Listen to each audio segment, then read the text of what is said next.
Assalamualaikum, selamat malam, saya Nining Yulianti dari SD Negeri Sobo. Saya adalah salah satu peserta PGP angkatan 11.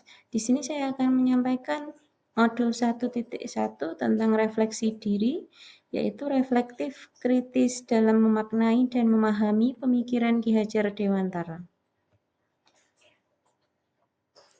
Tentunya kita masih ingat tentang semboyan Ki Hajar Dewantara yang sangat terkenal, yaitu Ing ngarsa sung tulodo, ing madya mangun karsa, tutwuri handayani.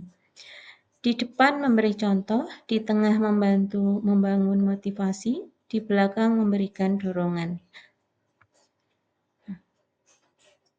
Asas pendidikan Ki Hajar Dewantara yaitu pendidikan adalah tempat persemaian benih-benih kebudayaan dalam masyarakat. Ki Hajar Dewantara memiliki keyakinan bahwa untuk menciptakan manusia Indonesia yang beradab, maka pendidikan menjadi salah satu kunci utama untuk mencapainya.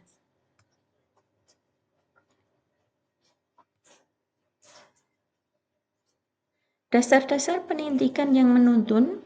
Pendidikan itu hanya untuk menuntun tumbuh atau hidupnya kekuatan kodrat yang ada pada anak-anak agar dapat memperbaiki lakunya, bukan dasarnya.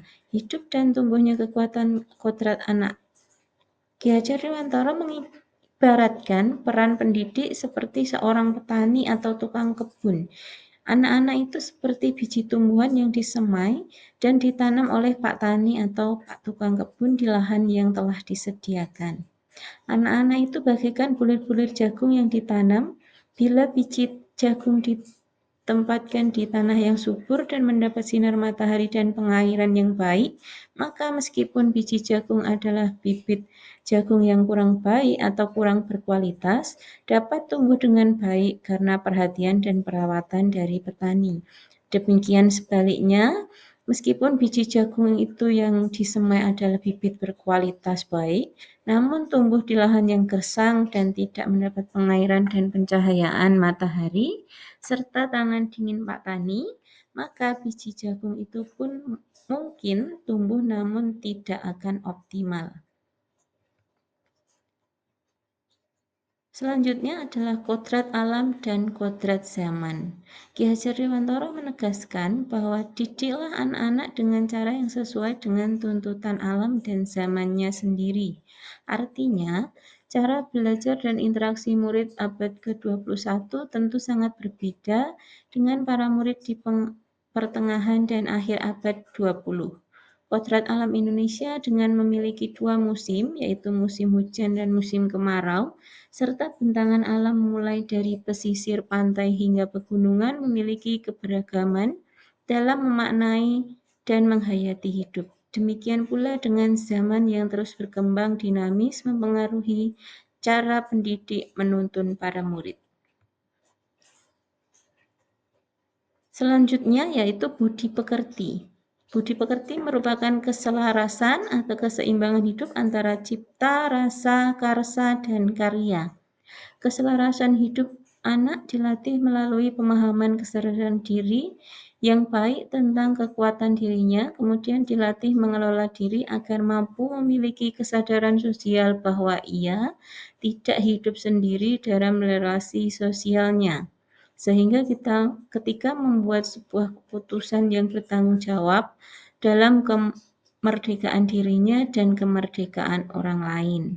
Pendidik yang seimbang akan menciptakan manusia yang bijaksana. Pandangan sebagai pembelajar dan pembelajar.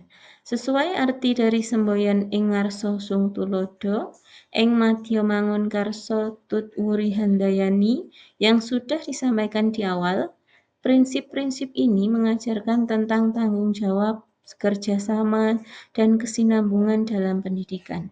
Kita sebagai pembelajar harus menghayati dan mengamalkan nilai-nilai ini.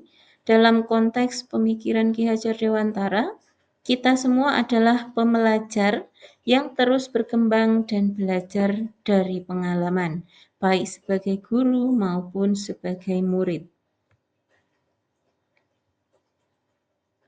Kesimpulannya, pendidikan adalah dan pengajaran merupakan usaha persiapan dan persediaan untuk segala kepentingan hidup manusia, baik dalam hidup bermasyarakat maupun hidup berbudaya dalam arti yang seluas-luasnya.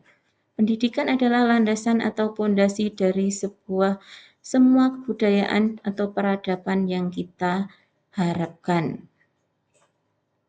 Terima kasih, salam guru penggerak, semoga bermanfaat untuk kita semua.